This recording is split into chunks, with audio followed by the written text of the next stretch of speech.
Hola, soy Clara, soy residente de primer año de dermatología y hoy vamos a hablar sobre el tema 31 del Bolonia, dermatitis herpetiforme y dermatosis ampullosa IgA lineal. También veremos una tabla de resumen comparativa de ambas entidades y finalizaremos con algunas preguntas de la UPI. En presentaciones anteriores hemos hablado sobre el grupo de los pemfigoides, aquellas ampollas tensas de un pronóstico bastante benigno. También, previamente, hemos hablado del grupo de los pénfigos, esas ampollas flácidas con nicolísico positivo y con un pronóstico un poco más pobre. Y hoy me he tomado la libertad de asignarle el grupo de los feos a la dermatitis herpetiforme y la dermatosis IgA lineal, por su carácter eminentemente polimorfo, lo que dificulta mucho su diagnóstico no solamente a nivel clínico, sino también a nivel histológico, como veremos a continuación. Traigo a colación esta diapositiva para ver la diferencia entre los dos tipos de enfermedades ampollosas. Por un lado, recordamos el grupo de los pénfigos, en los cuales tenemos esas ampollas flácidas porque existen anticuerpos que atacan a elementos de la sustancia intercelular, mientras que en el grupo de los pemfigoides, con esas ampollas extensas, porque los anticuerpos atacan a elementos de la unión dermoepidérmica. Dermatitis herpetiforme y dermatosis IgA ampollosa lineal se encuentran en este último grupo. La dermatitis herpetiforme puede considerarse la enfermedad del 90-20-90. ¿Por qué? Bueno, porque el 90% tiene enfermedad celíaca a nivel histológico, es decir, si hacemos una endoscopia de estos pacientes, el 90% tendrá alteraciones en la mucosa intestinal sugerentes de una enfermedad celíaca. No obstante, de todo el porcentaje, tan solo el 20% tendrá síntomas de manera asintomática que se expresarán como pérdida de peso, mala absorción, anemia, etc. Volvemos al 90 porque es este porcentaje el que posee el haplotipo de Q2, mientras que el 10% restante tiene el haplotipo de Q8 y otro haplotipo menos conocido. Reseñar que la enfermedad celíaca en los pacientes con dermatitis herpetiforme reviste menor gravedad y se suele ver a una mayor edad, es decir, en la etapa de adulto joven, y puede ser que esto se explique por un fenómeno de expansión antigénica. En la clínica veremos papulovesícula agrupada y muy pruriginosa, sobre una base eritematosa. De hecho, son tan pruriginosas y pican tanto que a veces solamente veremos las escoriaciones. ¿Dónde vemos las lesiones? Bueno, pues las vemos en la zona de codo y antebrazos, en rodillas, en espalda y en nalgas. Aunque no podemos olvidar que existe alguna variante en la cual veremos lesiones aisladas en cuero cabelludo, en cara o en palma y planta. Muy importante recordar esas enfermedades asociadas, siendo la más prevalente la enfermedad tiroidea o tiroiditis de Hashimoto, de ahí esa H que nos ayuda a recordar esta asociación. Le sigue de cerca la diabetes mellitus y se asocia con linfoma de tipo T en aquellos pacientes que no siguen una dieta estricta sin gluten. También hay otras enfermedades autoinmunes asociadas como la anemia perniciosa, el Addison o la alopecia areata o el vitíligo. Recordamos esa distribución en nalgas y codos y veremos alguna imagen para reseñarlo un poquito más. Aquí, por ejemplo, vemos esta vesícula intacta en el codo. Aquí, sin embargo, pues vemos que ha habido rascado, ¿no? Y que se queda la escoriación con esta costra hemorrágica central. La imagen de la izquierda vemos una base eritematosa, en este caso pues, de características un poco urticariales, con erosiones y vesículas intactas sobre ella. De hecho, esta flecha aquí de manera muy tenue es donde se deberían ver las vesículas. Y traigo esta imagen de un niño en el cual lo que mejor se aprecia es esa distribución herpetiforme, ¿no? Que nos recuerda a la distribución característica del herpes zóster. Muy importante, ya nos lo recuerda el Bolonia, destacar que en un paciente con una clínica sugerente y que solamente veamos esas escoriaciones en la distribución típica que hemos comentado, pues ya tenemos que sospechar de una dermatitis herpetiforme, aunque no veamos las vesículas como tal. ¿Por qué ocurre esto? Bueno, pues esto ocurre por culpa del gluten.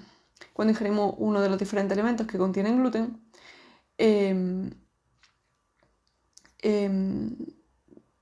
veremos cuál es la estructura fundamental de esta molécula.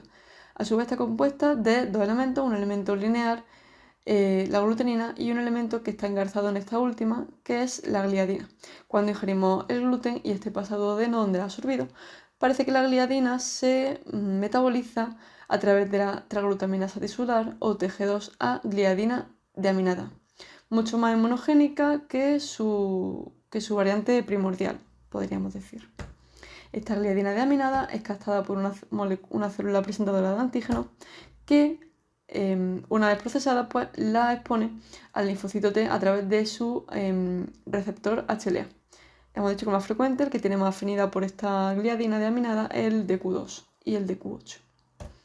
Esta célula T helper pues, va a producir una cascada inflamatoria y al mismo tiempo va a activar a la célula B para que se convierta en célula plasmática y secrete anticuerpos. Anticuerpos IgA contra la gliadina, contra el endomisio y contra la transglutaminasa tisular tipo 2 y también contra la transglutaminasa epidérmica o tipo 3. Hemos hablado de la tisular, pero no de la epidérmica. La transglutaminasa epidérmica es una enzima que se encuentra en la punta de las papilas dérmicas y que tiene funciones de reparación a nivel local. Por lo tanto, en la dermatitis herpetiforme, cuando estos anticuerpos que tenemos en sangre pasan por piel, se van a ir depositando en la punta de las papilas dérmicas y van a anular la función protectora que tenía la transglutaminasa epidérmica. Al mismo tiempo va a producir la atracción de neutrófilos, produciendo una especie de microaccesos que, estos neutrófilos se irán degranulando y produciendo mucho daño e inflamación local. Esta doble lesión, tanto por la anulación de la función protectora de la transglutaminasa 3 como por la degranulación de neutrófilos, va a producir daño tisular que conllevará la formación de una ampolla subepidérmica justo pues en la zona en la que se depositan los anticuerpos. Todo lo que he dicho pues aquí un poquito dejado por escrito. Antes de entrar de lleno en el diagnóstico, pues rescato esta imagen del Bolonia en el cual nos advierten de que para la imagen histológica debemos coger un trocito de la ampolla, mientras que para pénfigo y penfigoide un trocito perilesional, pero ojo que en la dermatitis herpetiforme tenemos que coger un trozo de piel sana. Aquí un poco más concreto, para hacer la anatomía patológica, la histología convencional, pues cogemos una porción de la vesícula. Aquí, por ejemplo, en el esquema veremos esta transglutaminasa tipo 3 con estos neutrófilos debajo y básicamente es lo que vemos en la imagen histológica real. Vemos esta ampolla subepidérmica rellena de neutrófilos. Si cogiéramos una muestra de una zona de eritema, pues simplemente lo que veríamos sería edema e infiltración por neutrófilos y linfocitos. Ahora bien, cuando cogemos un trocito de piel sana para la inmunofluorescencia directa, pues lo que veremos será ese depósito granular de IgA en la unión dermoepidérmica, como vemos en esta imagen. Ojo con cogerle una muestra de piel a un paciente celíaco, pero que no tenga patología o que no tenga clínica dermatológica, ya que podemos tener falsos positivos. Y sobre la cuestión de anticuerpos y exámenes de laboratorio, muy importante los anticuerpos anti-endomisio, que son los más específicos. Nos van a informar sobre el cumplimiento de la dieta y sobre la gravedad de la enfermedad. Aunque lo encontramos en el 95% de los pacientes celíacos, lo encontraremos en menor proporción, pero aún así bastante sensible, es decir, en el 80% de los pacientes con dermatitis herpetiforme. De manera más práctica, ¿cómo hacemos el diagnóstico? Bueno, una vez que tenemos la sospecha, lo más importante es tomar la muestra de piel adyacente, de piel sana, para hacer la inmunofluorescencia. En algunos centros, pues, existe el examen de laboratorio de pedir IgA anti-TG3 en sangre, pero no suelen ser muchos los laboratorios que hagan este test. Si nos quedan dudas, si la imagen de inmunofluorescencia no es muy clara, pues podemos seguir investigando y para ello pediremos los anticuerpos anti-TG2 y los anticuerpos anti-endomisio, si estos son positivos, ya que son más específicos. No obstante, existen pacientes con un déficit parcial de IgA, en cuyo caso pediremos los mismos tests, pero de IgG en vez de IgA. ¿Por qué resalto que la deficiencia es parcial? Bueno, porque si la deficiencia fuera completa, por la patogenia que hemos visto, esta enfermedad sería imposible que se produjera. Sin anticuerpo anti-IgA que forme esa ampolla, pues no hay dermatitis herpetiforme. La última actualización de UpToDate pues, indica que no es necesario realizar una biopsia duodenal, ya que la dermatitis herpetiforme como tal es una manifestación de que existe una enfermedad celíaca subyacente. No obstante, la última guía de 2021 de la Asociación Europea de Dermatología sí que nos aconseja que la hagamos. Yo creo que el debate sigue abierto y que esta decisión debe quedar a juicio del clínico. Sí que tenemos que hacer siempre un cribado de enfermedad tiroidea y de diabetes mellitus. e ir añadiendo pues cribados de distintas enfermedades autoinmunes en función de lo que nos cuente el paciente, de los síntomas que nos vaya refiriendo. El tratamiento es doble. Muy importante la función o la acción de la dapsona, que nos va a mejorar la clínica del paciente en cuestión de 3 días, muy a corto plazo. Mientras que la dieta sin gluten va a producir mejoría más a largo plazo, tomando pues meses para producir mejora. Existen algunos casos en los cuales, a pesar de tener el tratamiento óptimo, es decir, dapsona y dieta libre sin gluten, vamos a tener brotes de lesiones en cara y cuero cabelludo. Para ello podemos utilizar corticoides tópicos, pero nunca monoterapia. Recordamos también que creo que existen 2 comercializaciones de dapsona que podemos prescribir, y cuidado porque parece que una de ellas tiene excipientes con gluten. Otro tratamiento para aquellos pacientes que no toleren la dapsona porque les produzca mucha hemólisis es la sulfasalacina y la sulfapiridina. Y con respecto al pronóstico, bueno, pues parece que existen estudios que determinan que los pacientes con dermatitis herpetiforme tienen una esperanza de vida mayor a los pacientes sanos, lo cual, pues bueno, no se sabe todavía si es una asociación casual o causal. Y no olvidar de que existen pacientes que, a pesar de no cumplir el tratamiento de manera estricta, pues consiguen la remisión completa. En este capítulo de Bolonia, pues también se nos recuerda un poco las consideraciones a tener en cuenta al prescribir dapsona. Recordamos que la dapsona en su metabolismo pues produce una serie de metabolitos oxidativos que son especialmente tóxicos para el hematíes, pues produciendo hemólisis en el 100% de los pacientes. Y también produciendo cierto grado de metahemoglobinemia. No obstante, aunque tenemos que advertir al paciente de que puede alterar los resultados de la pulsioximetría, a no ser que produzca síntomas cardiorrespiratorios, pues no es necesario discontinuarla. También tenemos que avisar al paciente si tiene fiebre u otros signos de infección, porque se ha descrito, especialmente en torno a los 15 días del inicio del tratamiento, 4 semanas, que puede producir una agranulocitosis fatal, que junto con la hemólisis pues le hace un flaco favor al paciente. Y también se ha descrito síndrome de hipersensibilidad a la dapsona con linfadenopatía, hepatitis y fiebre. Sin olvidar pues estos 3 efectos adversos que podemos ver aquí. Por lo tanto, pues, ¿cómo tendríamos que monitorizar a un paciente con dapsona? Bueno, pues pedir antes y durante el tratamiento reticulocitos, y antes siempre pedir esa glucosa 6-fosfato deshidrogenasa, porque en el caso de que fuera negativa, estaría contraindicado. La metahemoglobina solamente lo pediremos en aquellos pacientes que utilicemos una dosis por encima de lo normal, cuando utilicemos más de 150 miligramos diarios. Bueno, más o menos si estuviéramos en una presentación, se dice, ¿no?, que a medida que pasa el tiempo pues va bajando la atención de la audiencia, ¿no?, que se produce una caída muy pronunciada a partir de los 5 minutos, y yo creo que ahora mismo estaríamos por ahí. Así que, ¿qué pensaría si os dijera que la dermatitis herpetiforme cambió el curso de la historia de Francia? Es que, bueno, según este artículo de esta dermosis filográfica, se comenta es bastante factible que Marat, que aparte de ser un revolucionario, pues también era médico, sufría de dermatitis herpetiforme, ¿no? Los escritos comentan que tenía una vesícula maloliente y bastante pruriginosa, y que básicamente será el motivo de que se diera estos baños tan largos, ¿no?, para calmar ese picor tan insoportable que le producían. Y aquí fue precisamente donde lo encontraron el día de su asesinato. Así que una vez que hemos recuperado fuerza, estamos listos para hablar sobre la dermatosis ampollosa por IgA lineal. Recordamos que es una enfermedad muy infrecuente, con una tasa de incidencia tan baja como la que veis ahí descrita, y sí que es cierto que tiene cierta distribución bimodal, siendo más frecuente en la infancia, en torno a los 4 años y medio, y en adultos a partir de los 60. Existen 2 variantes histológicas, la variante lámina lúcida, la más frecuente, y la variante lámina densa, siendo ambos, como vemos en esta ilustración, pues componentes de la lámina basal. Al mismo tiempo tenemos variantes clínicas como una variante infantil y una variante inducida por fármacos. La dermatosis ampollar por IgA lineal, pues a nivel clínico es indistinguible del pemfigoide o de la dermatitis herpetiforme. Por lo tanto, como su nombre indica, la clave diagnóstica nos la proporcionará la inmunofluorescencia. Aquí las enfermedades asociadas son distintas, siendo la colitis ulcerosa la más destacable, así como otras enfermedades autoinmunes.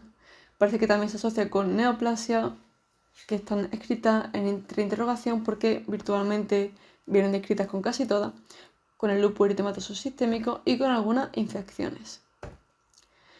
¿Cómo describiríamos de manera clínica la dermatosía ampullar por IgA lineal? Bueno, pues veremos ampolla extensa, con una agrupación aquí también herpetiforme sobre piel normal o eritematosa y con cierta morfología arciforme.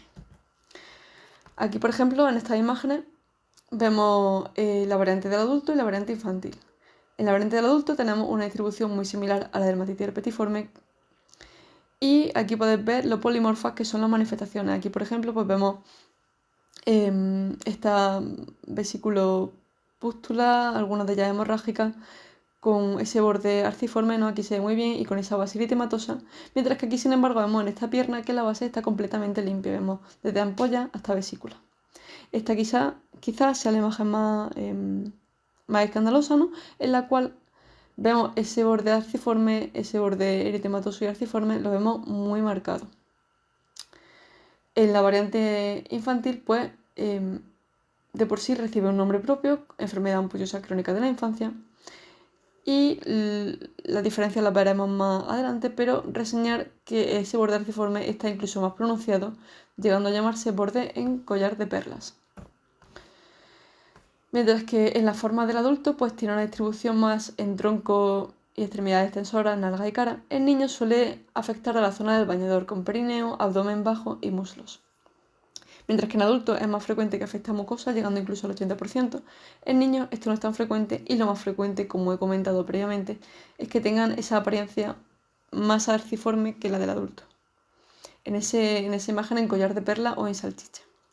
Y por último, mientras que en adultos es más frecuente que sea, aunque en ambos casos es más frecuente que sea espontánea, en el caso del adulto no es tan raro que sea inducida por fármaco. Aquí tenemos una imagen de cómo se ve ese collar de perla. Esa afectación de las mucosas, pues bueno, la mucosa que se afecta más frecuentemente es la mucosa oral, aunque también podemos verlo en mucosa ocular, en genitales o en faringe. Y aquí tenemos una imagen en la cual, pues evidentemente no vemos las vesículas ni las ampollas como tal, sino que lo que veremos serán las erosiones y el eritema de la inflamación. Cuando se trata de una dermatosía ampullosa por IgA lineal inducida por fármacos, tenemos que recordar que el fármaco que se asocia con mayor frecuencia es la vancomicina. También existen otras como la penicilina, la cefalosporina, el castopril y otros IECA y los AINES. Esta manifestación se produce en torno a 24 horas o 15 días tras la exposición al fármaco y aunque se retire suele tardar semanas en resolverse las lesiones. A veces pueden ser localizadas y a veces pueden ser atípicas como esta que vemos aquí de carácter NET-like. ¿Por qué se produce? Bueno, pues si recordamos, en el grupo de los pemfigoides pues teníamos esta molécula que se encuentra en la unión dermoepidérmica, forma parte de los hemidermosomas, que es la molécula BP180-BPAG2. Tiene un extremo amino terminal y otro extremo carboxilo terminal.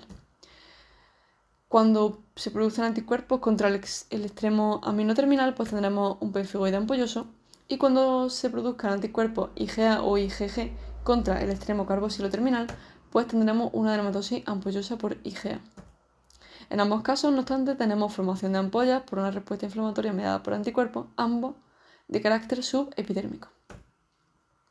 Para el diagnóstico podemos hacer la anatomía patológica, en la cual veremos esas ampollas subepidérmicas que generalmente tienen neutrófilos, pero también podemos ver algún eosinófilo por ahí suelto. Y la inmunofluorescencia directa, como he dicho antes, nos va a dar la clave.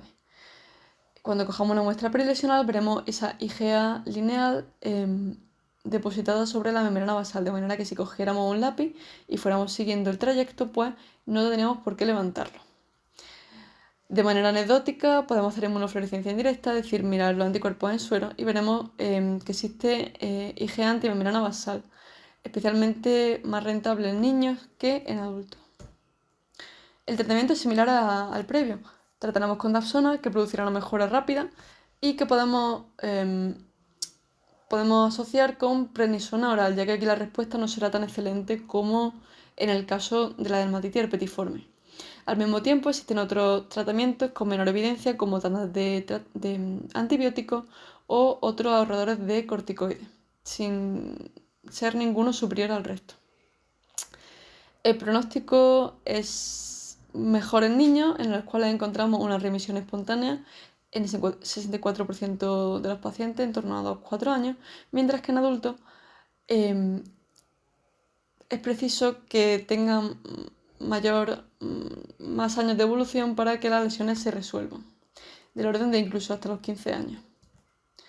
Aquí tenemos esta tabla comparativa en la cual pues, vemos que el pemfigoide ampolloso, ¿no?, en cierto sentido es la antítesis de la dermatitis herpetiforme, ¿no?, mientras que en el pemfigoide ampolloso vemos esas grandes ampollas tensas en tronco, extremidades y mucosa. En la dermatitis herpetiforme vemos esas pápulas vesículas un poquito más pequeñitas, agrupadas en superficie extensora. En dermatosis igea lineal pues veremos un poquito las manifestaciones a caballo entre ambas, como ya hemos visto previamente.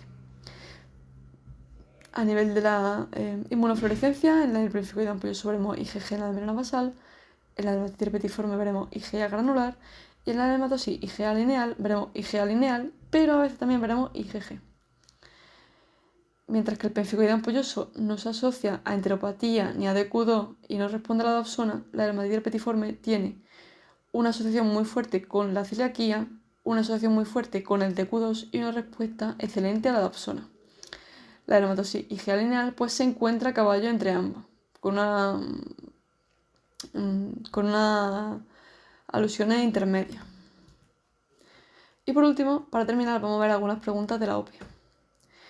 En estas dos preguntas pues no hacen alusión, no nos preguntan sobre las enfermedades que se asocian con la dermatitis herpetiforme. En ambos casos pues las respuestas son bastante evidentes.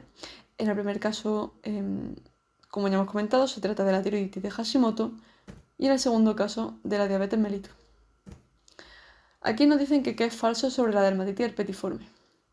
En la primera nos dice que afecta de forma asimétrica a las caras extensoras, que los anticuerpos antiendomesis son muy específicos y que monitorizan el cumplimiento de la dieta sin gluten, que la biopsia muestra ampollas subepidérmicas con neutrófilos y que la instauración de una dieta sin gluten produce una rápida resolución de las lesiones. Evidentemente, la última opción es la falsa, ya que, como he comentado, la dieta sin gluten produce una mejoría, pero a largo plazo, de manera mucho más retardada. En esta pregunta también nos piden cuál es la respuesta falsa sobre dermatitis herpetiforme, ¿no? Y nos dicen que afecta a superficies de extensión, que en la inmunofluorescencia indirecta se observan depósitos de IgA en papilas dérmicas, que se asocia a enteropatía en el 90% de los casos, o que se asocia al DQ2 en más del 90% de los casos. Aunque si bien es cierto que en el MIR pues, nos alertan sobre elegir opciones con porcentajes tan elevados como los que vemos aquí, en el caso de la dermatitis herpetiforme es cierta. Y son dos letras las que cambian completamente el significado de la opción B, ya que es en la inmunofluorescencia directa donde veremos esos depósitos de IgA. Y por último, en esta pregunta, nos dicen que cuál es el fármaco que se asocia con mayor frecuencia a la dermatosis ampollosa IgA lineal. Y en este caso, como hemos comentado también, es la vancomicina. Eso es todo lo que os quería comentar sobre estas dos entidades. Espero que la presentación os haya sido de utilidad y muchas gracias por vuestra atención.